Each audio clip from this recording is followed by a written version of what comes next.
Many of my students are not as well versed as others are. They are from vernacular background. So, on demand of them, I am again summarizing the chapter called The Last Lesson in Hindi and in vernacular.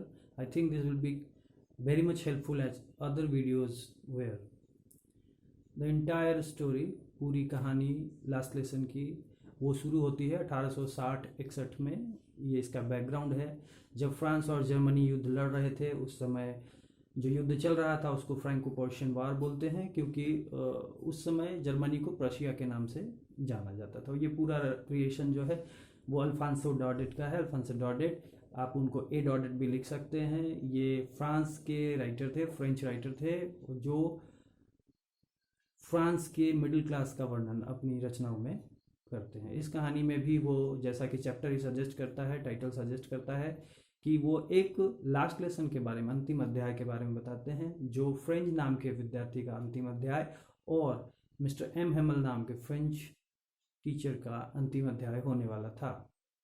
इस कहानी के शुरू में writer French नाम के एक विद्यार्थी का वर्णन करते हैं जो स्कूल नहीं जाना चाहता। उसकी रुचि सैनिकों के प्रैक्टिस देखने में और प्राकृतिक दृश्यों का आनंद लेने में ज़्यादा था, क्योंकि वो अपनी लैंग्वेज, फ्रेंच लैंग्वेज को पसंद नहीं करता था। उसके कड़क strict teacher mister M Hemal ने एक चैप्टर पढ़ाई थी, पार्टिसिपल कृदंत, और वो उससे सवाल पूछने वाले थे। तो उसने सोचा था वो नहीं जाएगा। बाद में उसको ये विचार आया कि यदि वो स्कूल नहीं जाएगा तो अगले दिन उसे दो चीज़ों के लिए पिटाई पड़ेगी, पिटाई मिलेगी। पहला, होमवर्क नहीं करने के लिए, और दूसरा एब्सेंट होने के लिए। इसलिए उसने इसी में अपनी बुद्धिमानी समझी कि उसे स्कूल जाना चाहिए। वो स्कूल देर से शुरू हुआ, स्कूल के लिए देर से घर से चला, और रास्ते में उसे मिस्टर वास्टर नाम का एक लोहार मिला। एक क्वेश्चन भी आपसे पूछा जाएगा एग्जाम में, मिस्टर वास्टर कौन थे? मिस्टर वास्टर एक लोहार थे जो अखबार पढ़ रहे थे। उन्होंने फ्रेंच को रोज की तरह रोकने का प्रयास किया, पर फ्रेंच ने मना किया। उसने कहा कि वो जल्दी में है, क्योंकि वो लेट हो रहा है। पर मिस्टर वास्टर ने कहा वो काफ़ी समय पाने वाला है स्कूल में, पर वो उसके लिए तैयार नहीं था। वो आगे बढ़ा। रास्ते में उसको टाउन हॉल, नगर भवन मिला, अल्साक एंड लोरेन जिले का, जिस जिले के बारे में ये कहानी है उसका नाम अल्साक और लोरेन जिला था।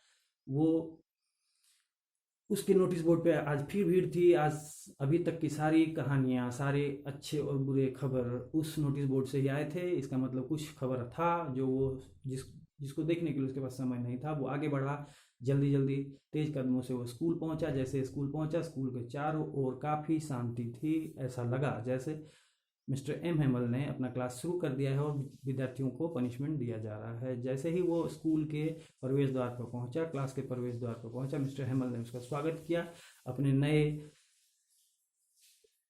वस्त्र विन्यास में। उनके हाथ में छड़ी थी, पर उनका गुस्सा गायब था। मिस्टर हेमल वो वही ड्रेस पहने हुए थे जो वो विशेष अवसरों पर, फंक्शंस पर पहना करते थे। एम हेमल ने उसको क्लास में बैठने का निर्देश दिया। जैसे ही वो अंदर गया तो अवाक रह गया, क्योंकि क्लास में चारों ओर गांव के बुजुर्ग बैठे थे। मिस्टर हेमल ने अपनी क्लास शुरू की। उन्होंने कहा कि ये आज मेरी आखिरी क्लास है, इसके बाद मैं शायद आपको नहीं पढ़ा पाऊंगा, क्योंकि आपके एरिया पर अल्साक और लोरेन जिले का कब्जा जो है वो जर्मनी के पास चला गया है। और 12 बजे, आज के दिन 12 बजे जर्मन सेना इस राज्य के, इस जिले के कब्जे के लिए आने वाली है।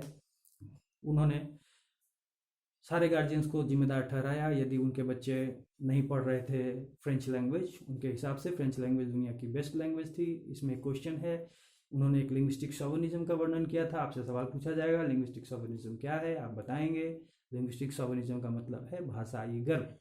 मिस्टर हेमल इस इमोशन से ग्रसित थे। उनका मानना था फ्रेंच लैंग्वेज दुनिया की बेस्ट लैंग्वेज है और कोई लैंग्वेज उससे आगे नहीं हो सकती। वो ये भी मानते थे कि वो, कोई भी आदमी उस देश को गुलाम नहीं बना सकता जो अपनी भाषा बोलता है।